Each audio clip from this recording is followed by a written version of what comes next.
Bonsoir à tous et merci de nous retrouver pour ce tour d'horizon de l'actualité. Voici le sommaire. Paris Gaillé pour l'association Béné Marsobou qui a organisé la première édition du festival d'Oundouébou à Parakou. Cette initiative a pour objectif de promouvoir le cheval et l'élevage d'équins au Bénin. Pendant 3 jours, plusieurs activités comme la course épique, concours de danse et de beauté des chevaux et bien d'autres ont été menées pour égayer la population paraquoise. On vous fera le point du dernier jour de ce festival dans un instant. Les fils et filles de la lignée Nari se sont réunis les 3 et 4 mai dernier à Fort Boucan dans la commune de Sinandé à l'occasion de leur fête annuelle. Un moment privilégié pour renforcer les liens fraternels et mieux se connaître.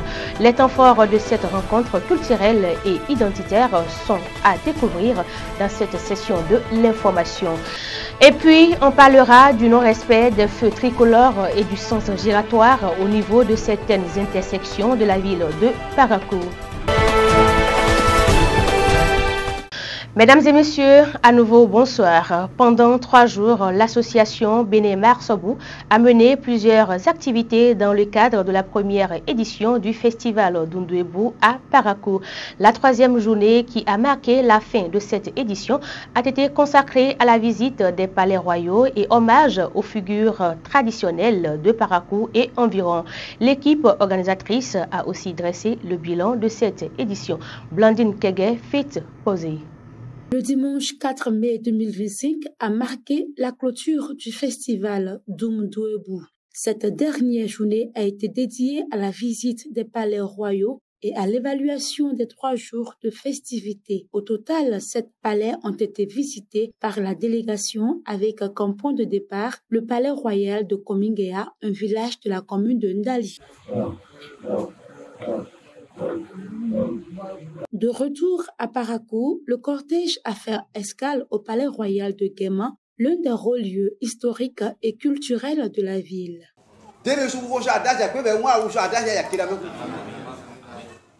La délégation s'est ensuite rendue au domaine royal Peul, où la princesse Maman Rosalie, connue sous le nom de Nyon Yerima Forotunga, a accueilli les visiteurs en l'absence de son père, Sa Majesté Forotunga.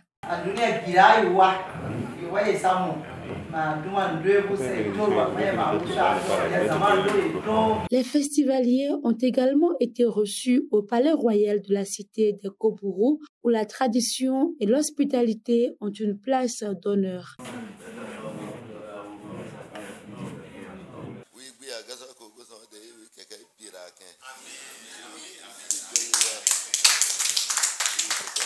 Les visites se sont poursuivies dans les palais royaux de Tian, Barero et de Korobororo, clôturant ainsi cette tournée royale symbolique et fortement significative. À l'issue de la visite, Cora Lafia alias Cora Ngobi Beroudaba, vice-président de l'association Béné Marsobou, accompagné de Bagiri Yerima, conseillers au sein de la même structure, ont exprimé leur profonde reconnaissance aux têtes qui ont marqué de leur présence ce festival, ainsi qu'aux autorités royales de Parakou pour leur soutien indéfectible. Sikira du Nigeria, qui s'est déplacé spécialement pour venir commémorer avec nous le festival d'Oundouébou qui a duré 3 jours. Vraiment merci pour tout son soutien et que le bon Dieu bénisse son règne d'ici jusqu'à l'au-delà.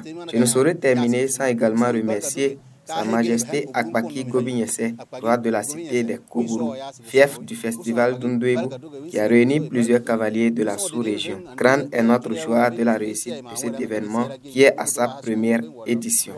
Je manque d'expressions appropriées pour exprimer toute la joie qui m'anime.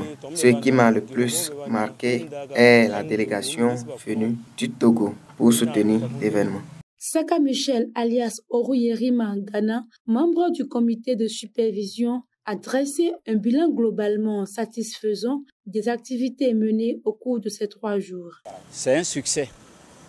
C'est un grand succès pour nous. On ne s'y attendait pas. On a atteint vraiment les limites au-delà de nos prévisions. Vraiment, j'en suis fier. Pour sa part, la responsable des finances, la griotte Baké Rosalie Korogoné, a lancé un appel à l'endroit de tous les fils et filles Batombou afin qu'ils s'impliquent davantage dans les prochaines éditions du festival. Les fils du Barthém, c'est avec le cœur serré que je parle aujourd'hui. La chose culturelle n'est pas la chose politique.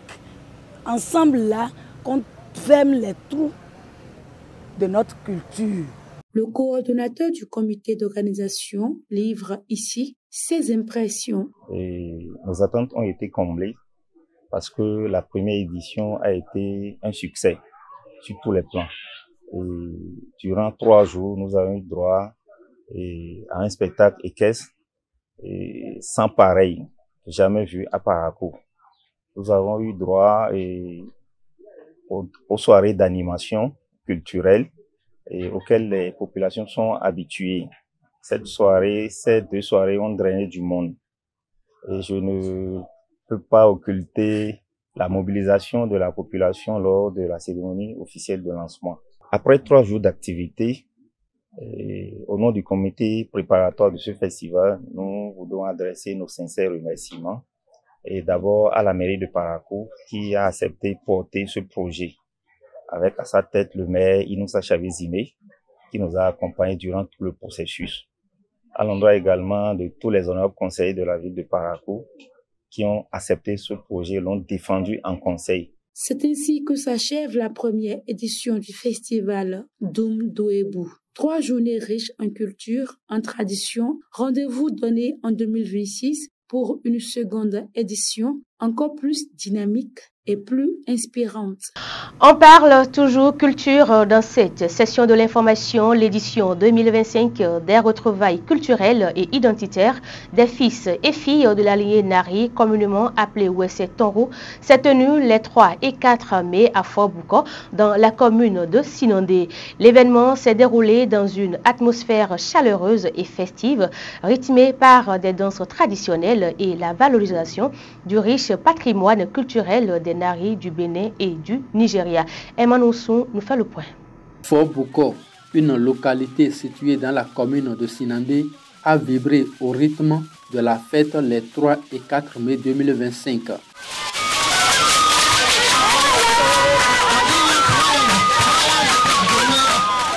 Il s'agissait de l'édition 2025 des retrouvailles culturelles et identitaires annuelles des fils et filles de la lignée Nari, connue sous le nom de Wessé Tonrou. À cette occasion, une ambiance conviviale et festive a régné, ponctuée de danses traditionnelles et de la mise en valeur du riche patrimoine culturel des Nari du Bénin et du Nigeria.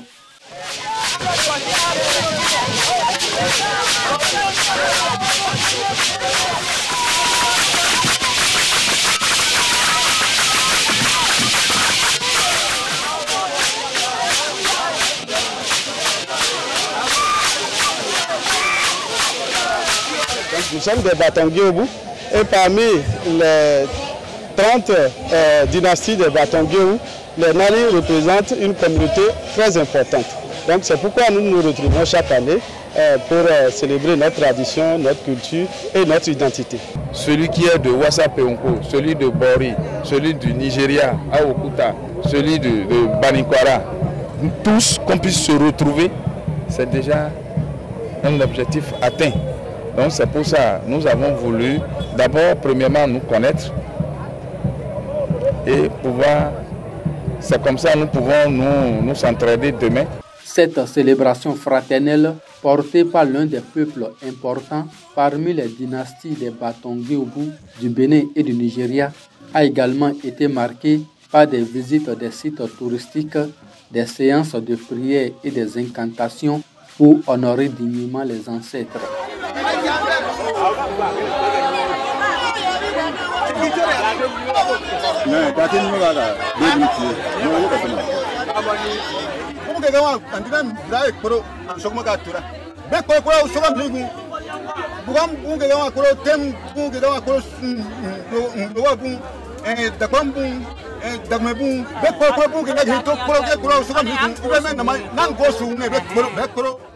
À la suite de ces visites culturelles, les festivités ont continué avec une grande démonstration purement traditionnelle.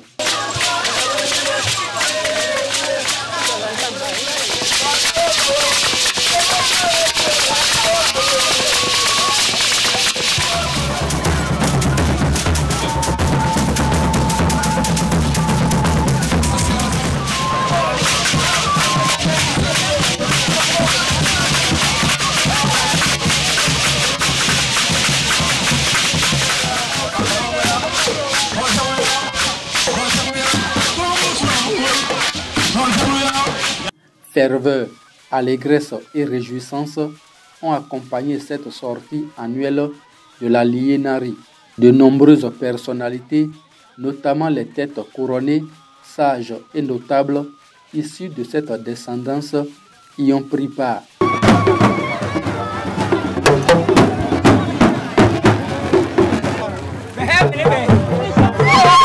Tous les chefs traditionnels, les chefs du village que nous avons, qui sont des Nari, nous les avons tous invités. Et aujourd'hui, nous avons voulu les valoriser. C'est pourquoi nous les appelons. Et tous ceux qui les ont accompagnés de leur village, de leur localité, viennent faire allégeance à tous les chefs traditionnels que nous avons autour. Et c'est vraiment, c'est fantastique à voir. L'engagement et l'enthousiasme observés témoignent de l'importance que les fils, filles et petits-fils des Nari accordent à cette rencontre culturelle et identitaire. C'est une rencontre identitaire, une rencontre culturelle et une rencontre cultuelle. Nous réunissons les trois conditions. C'est ça notre rencontre. La rencontre des Nari, c'est une rencontre identitaire, culturelle et culturelle. Et nous estimons que les fois à venir, ils vont regretter leur absence. Comme on le dit, mais le regret aux absents. Cette année, si vous le constatez, nous sommes encore mieux organisés que les années dernières. Donc nous avons encore mieux organisé, mieux planifié cette fête. Et chaque année, la communauté Nari est de plus en plus informée. Et il y a un grand nombre qui arrivent, qui participent chaque année. Objet d'art ancien et allégresse aux anciens. Les participants ont su donner un éclat particulier et authentique à cette édition annuelle. Le rendez-vous est déjà fixé pour l'année prochaine avec la promesse de nouvelles innovations.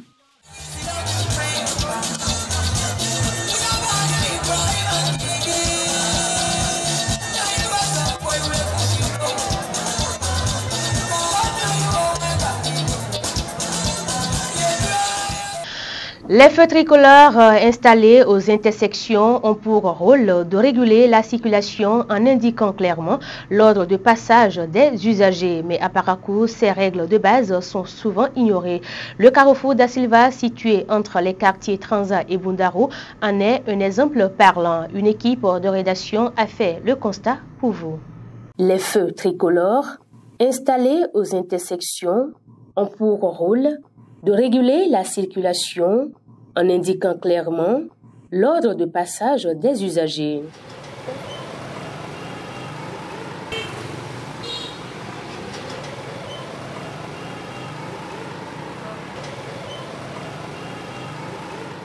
Conformément au code de la route, le feu rouge signifie que l'usager doit ralentir puis s'arrêter. Le feu vert autorise la circulation tout en invitant à la prudence, tandis que le feu orange avertit qu'il faut se préparer à s'arrêter. Mais à Parakou, troisième ville à statut particulier, située au nord du Bénin, ces règles de base sont souvent ignorées. Le carrefour da Silva, situé entre les quartiers Transa et Bundaro, en est un exemple parlant. On y observe que lorsque le feu passe au rouge, certains conducteurs s'arrêtent, pendant que d'autres continuent tout simplement leur chemin. Ils jettent un coup d'œil à gauche et à droite, et si la voie semble libre, ils traversent. Le problème, c'est que d'autres usagers de l'intersection peuvent avoir exactement le même raisonnement, ce qui crée des situations dangereuses où les véhicules se croisent au milieu du carrefour.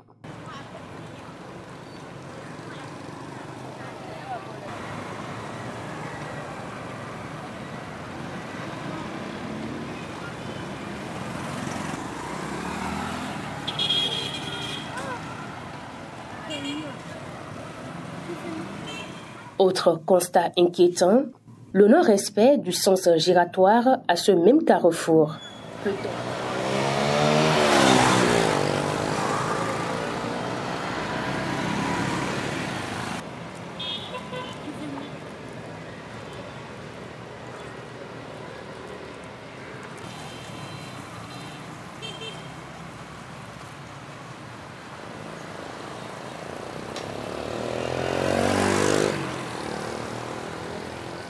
Peut-on attribuer ce comportement à l'état de dégradation avancé de cette voie qui rend difficile l'application des règles de circulation? Ou existe-t-il d'autres raisons? Qu'est-ce qui peut bien expliquer le non-respect des feux de signalisation? Les usagers sont-ils simplement pressés ou en retard à un rendez-vous? Ou pour le service? L'absence des forces de l'ordre rend-elle les infractions plus faciles? Ou assistons-on tout simplement à une manifestation d'incivisme? Face à ces comportements à risque, il devient urgent de renforcer l'éducation routière et la sensibilisation des usagers à l'importance du respect du code de la route. Car au-delà des feux tricolores, des panneaux, c'est la sécurité de tous qui est en jeu. Une circulation ordonnée ne dépend pas uniquement de la présence des forces de l'ordre, mais aussi du sens civique de chaque citoyen. À Parakou comme ailleurs, le respect des règles de conduite reste un devoir collectif. À présent, un tour à l'international. Au Mali, les partis politiques appellent à un nouveau rassemblement le 9 mai. Le 3 mai, leur meeting avait été empêché par des individus mobilisés par les autorités de transition et par l'intervention de la police, ce qui avait donné lieu à des scènes de contestation inédites devant le palais de la culture de Bamako. Réunis lundi dernier, les chefs de parti ont décidé de maintenir la pression pour protester contre leur dissolution programmée, mais aussi pour exiger la fin de la transition et le retour à l'ordre constitutionnel. Un nouveau meeting est annoncé pour ce vendredi prochain à 14h devant le monument de l'indépendance.